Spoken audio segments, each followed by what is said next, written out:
स्वागत है आपका एक नई वीडियो में।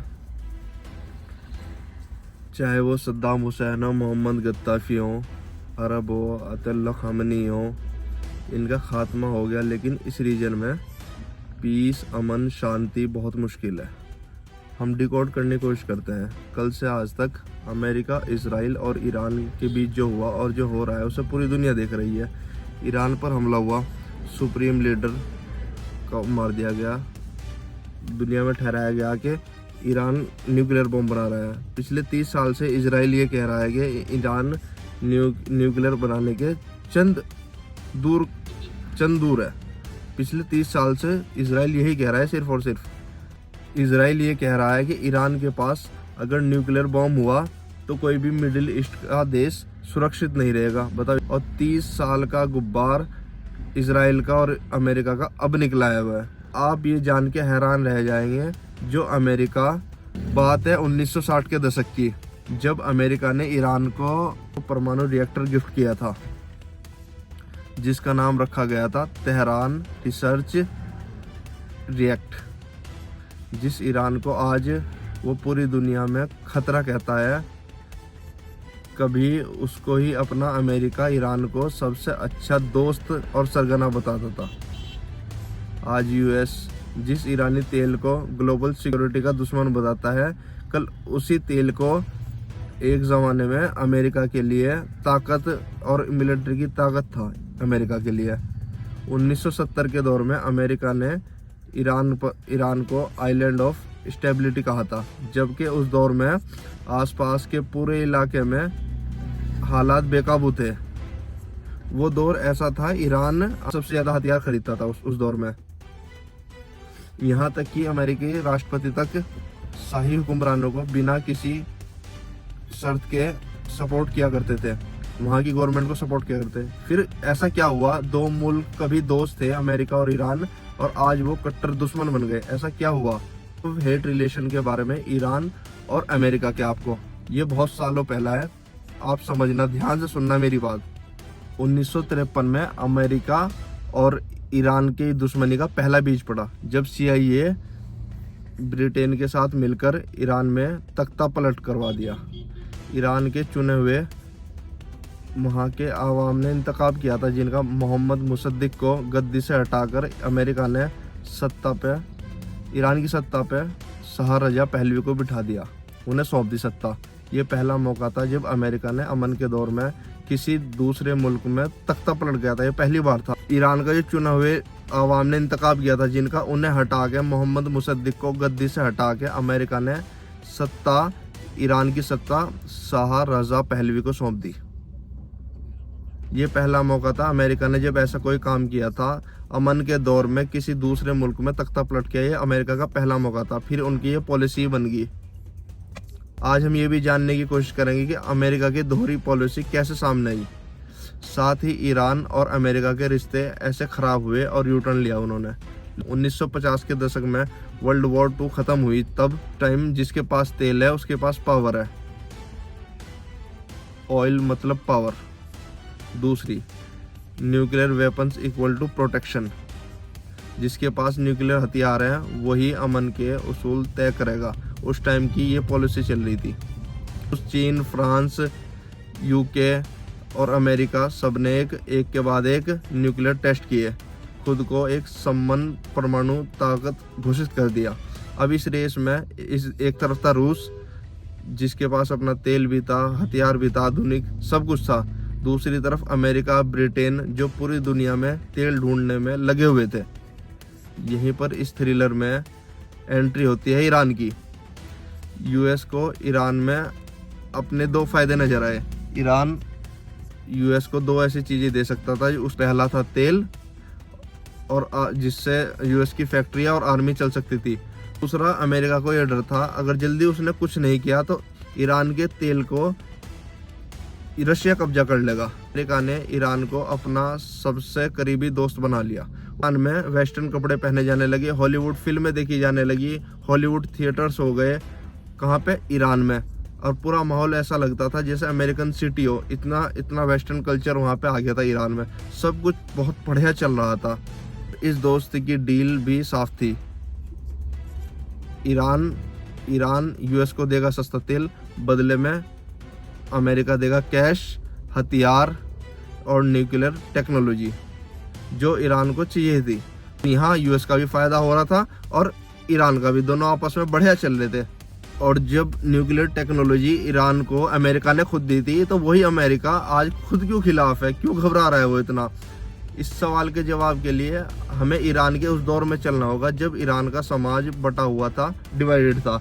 एक था अमीर ईरान जो कि सिटी में था, और दूसरा था गरीब ईरान जो कि गांव में था। उस पर कोई ध्यान नहीं दे रहा था, और अमीर ईरानी थे वो एंजॉय कर रहे थे। और ये कहानी शुरू हुई एक पार्टी से। अच्छा देश माना जा रहा था कि ईरान बहुत तरक्की कर रहा है, जल्द ही मॉडर्न सुपर पावर बन जाएगा ईरान के लिए, ऐसा देखा जा रहा था। और जीडीपी बहुत ग्रो कर रही थी उस टाइम ईरान की। ईरान में इंफ्रास्ट्रक्चर बहुत बन रहा था, मॉल्स, हाईवेज हो रहा था वहाँ पे। तेहरान अमेरिका बनता जा रहा था, ये समझ लो आप। पर 101 कारें फराटे भर रही थी, अमेरिकन कारें। लेकिन हकीकत इससे कहीं अलग थी। ये तरक्की एक शो ऑफ था, क्योंकि ये समझ ले कि वेस्टर्न इल्यूजन था। क्योंकि एक ईरान था अमीर जो कि शहर में पड़ा था, और गांव का ईरान जो है बहुत गरीबी में पड़ा था। उसे 2 वक्त की रोटी भी नसीब नहीं हो पा रही थी। आप मेरी बात गौर से सुनना।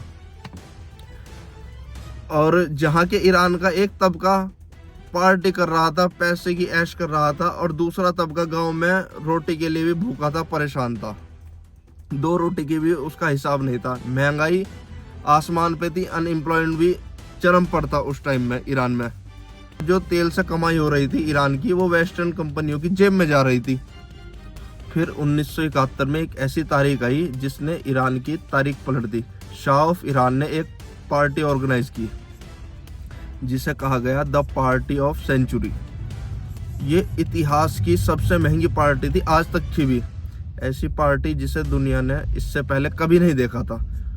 65 मुल्कों के हेड्स इस पार्टी में इनवाइट किए, लेकिन इस पार्टी से जो ईरान के जनता गायब थी, जो लोकल गरीब जनता थी। 1971 में उस टाइम का $100 मिलियन खर्च हुआ, लगभग, यानी कि 8,000 करोड़ रुपए उस टाइम के, 54 साल पहले आज से। बताओ, मेहमानों के लिए खाना भी पेरिस से मंगाया गया। 18,000 किलो खाना इंपोर्ट किया गया पेरिस से, जिसमें कि 1,000 से किलो खाना ज़्यादा बर्बाद हो गया था। और जो कि ईरान के जो गांव के लोग थे, उनके खाने के भी उस टाइम लाले पड़े हुए थे, उनके खाना भी नसीब नहीं हो पा रहा था। और ये एक तमाशा था समझो ईरान की गरीबी के ऊपर, क्योंकि ये अपनी वेस्टर्न मस्ती में गुम हो चुका था। जो 1971 की वो पार्टी वहाँ के गरीब लोगों के, गांव के दिलों में चिंगारी बन के लगी कि ऐसे ऐश कर रहे हैं और हम इस हाल में हैं। और वहीं से उन्होंने अपने बात को दिल में बिठा लिया। आयतुल्ला रोमेनिया खामेनी ने ये बात देखी। 8 साल बाद इस पार्टी को शैतानों की पार्टी बताया उन्होंने, और ये क्रांति 16 बन के फूटने लगी। 1979 में ये क्रांति 16 बन के फूटी। लोग सड़कों पर उतर आए, आंदोलन किया, बहुत बुरा हाल करा, शाह के खिलाफ नारे लगाए। बगावत इतनी तेज हो गई कि शाह ऑफ ईरान को देश छोड़ के भागना पड़ा। 16 जनवरी 1979 को हुकूमत छोड़नी पड़ी और देश से भागना पड़ा, तब जाके जान बची। 1 फरवरी 1979 को ईरान के सुप्रीम लीडर के तौर पर अयतुल्ला खामेनी तेहरान में उनके इस्तकबाल के लिए 50 लाख से ज़्यादा लोग उमड़ पड़े। और वो रेवोल्यूशन था, इस्लामिक रेवोल्यूशन। 1979 की तहरीक के बाद एक नया ईरान पैदा हो गया, समझ लो। अयतुल्ला खामेनी ने ऐसे आते ही ऐसे कई फैसले लिए, अमेरिका और ईरान के रिश्ते के लिए हमेशा के लिए बदल दिया। एक रेफरेंडम के जरिए 1 अप्रैल 1979 एक इस्लामी जमहूरियत घोषित कर दिया गया ईरान को। और फिर ईरान बाकायदा तौर पर इस्लामिक रिपब्लिक बन गया। और सबसे पहला जो कदम था ईरान का अयतुल्ला खामेनी के बनता ही कि डेमोक्रेसी को ख़त्म करना। और पहली जो शाह की सत्ता थी वो पूरी तरीके से ख़त्म कर दी गई। अब ईरान में आया शरिया कानून। चुनाव थे, लेकिन फैसले जो थे एक शख्स के हाथ में थे, आयतुल्ला खामेनी। कल तक जिस ईरान पर अमेरिका की पूरा निछावर था, और वही ईरान आज ईरान अमेरिका के सामने सीना ताने खड़ा था। फिर कुछ ऐसा हुआ जिसने पूरी दुनिया को हिला के रख दिया। अमेरिका का जो दूतावास था तेहरान में, उस पर हमला। वहाँ के जो ईरानी स्टूडेंट थे उन्होंने उन्हें होस्टेज बना लिया, और ये होस्टेज 44 दिन तक के बना के रखा। अमेरिका को ईरान ने एक नया नाम दे दिया था कि एक नया शैतान उस टाइम के दौर में, या शैतान बुजुर्ग। ये एक सिर्फ स्टेटमेंट नहीं था, बात नहीं थी।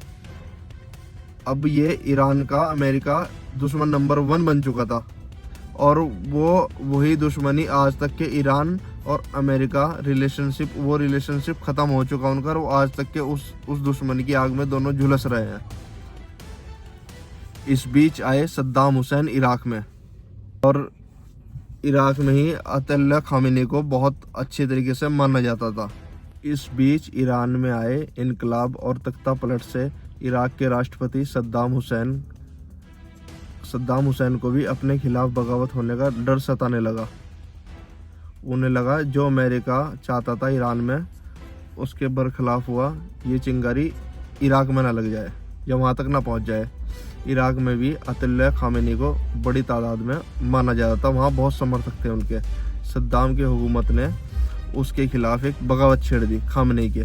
1980 में सद्दाम हुसैन के इसी डर ने अमेरिका की सह पर इराक ने ईरान पर हमला कर दिया। ठीक है, किसने किया? इराक ने ईरान पर अमेरिका के सह पे उस टाइम हमला कर दिया सद्दाम हुसैन की सरकार ने। तो न्यूक्लियर संपन्न देश बनना पड़ेगा ईरान को, क्योंकि 80 की तिहाई में 8 साल तक के इराक तक के जंग लड़ चुका था, बहुत टूट चुका था। ईरान ने जो अपना न्यूक्लियर प्रोग्राम शुरू किया था वो 2002 तक उससे छिपाता रहा।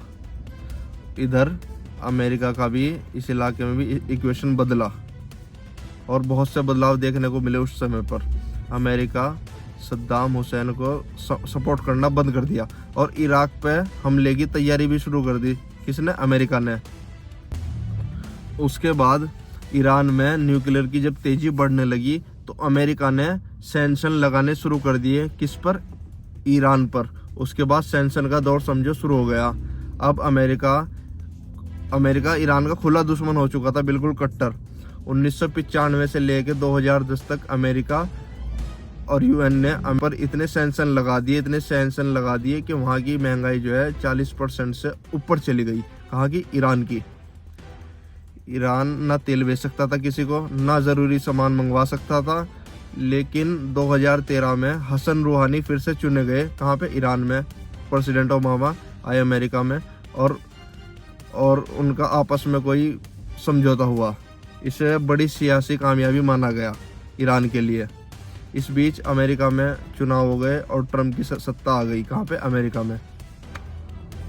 उसके बाद 2018 में एक तरफा फैसला लेते हुए समझौते को मैं नहीं मानूंगा, रद्द कर दिया उस समझौते को, और ईरान पर और ज़्यादा सैंक्शन लगा दिए, और दुनिया के देशों को धमकी दे दी ट्रम्प ने, अगर कोई ईरान से कारोबार करेगा, ट्रेड करेगा, वो अमेरिका से कारोबारी रिश्ते नहीं रख पाएगा। इसके बदले ये हुआ कि और दिक्कतों में आ गया ईरान। अब ईरान अकेला और कमज़ोर था। इस दौर के बाद अमेरिका में ट्रम्प की सरकार फिर से चुन के आई, और इसने जो दबी हुई फाइल थी ईरान न्यूक्लियर की वो फिर से ओपन कर दी, और फिर से ये कहा कि ईरान न्यूक्लियर प्रोग्राम कुछ नहीं कर सकता। और बातचीत करने की कोशिश भी हुई, लेकिन बातचीत आपस में नहीं चली, और मुद्दे का हल हो भी रहा था, लेकिन ट्रम्प नहीं माना। उसको जो है अपनी दुश्मनी निकालनी थी। ये समझो कि कट्टर हो चुका था बिल्कुल ईरान के लिए। 13 और 14 जून की 2025 की ये कहते हुए इजराइल ने कि ईरान में न्यूक्लियर प्रोग्राम चल रहा है और उसके पास इतना यूरेनियम है कि वो 7 से 8 न्यूक्लियर बॉम्ब बना सकता है। इजराइल ने 14 और 15 जून को हमला कर दिया। कहाँ पर? ईरान में। और हमले ताबड़तोड़ करता गया। फिर ईरान ने भी पलटवार किया और दुनिया को चौंका दिया। ऐसी ऐसी मिसाइलें दिखाई जो कि सारे उनके सेल्फ डिफेंस सिस्टम को तोड़ के, सारे आयरन डोम वगैरह सबको तोड़ के, और इजराइल को अच्छी तरह पीटा। किसने? ईरान ने। उसके बाद इजराइल ने अमेरिका की हेल्प मांगी, कहा कि मैं इसकी न्यूक्लियर साइट को तबाह नहीं कर सकता ईरान की, इसलिए मुझे बंकर बस्टेड बम चाहिए, इसमें इस युद्ध में मेरा साथ दो। इसके बाद 22 जून 2025 की रात ईरान पर हमला कर दिया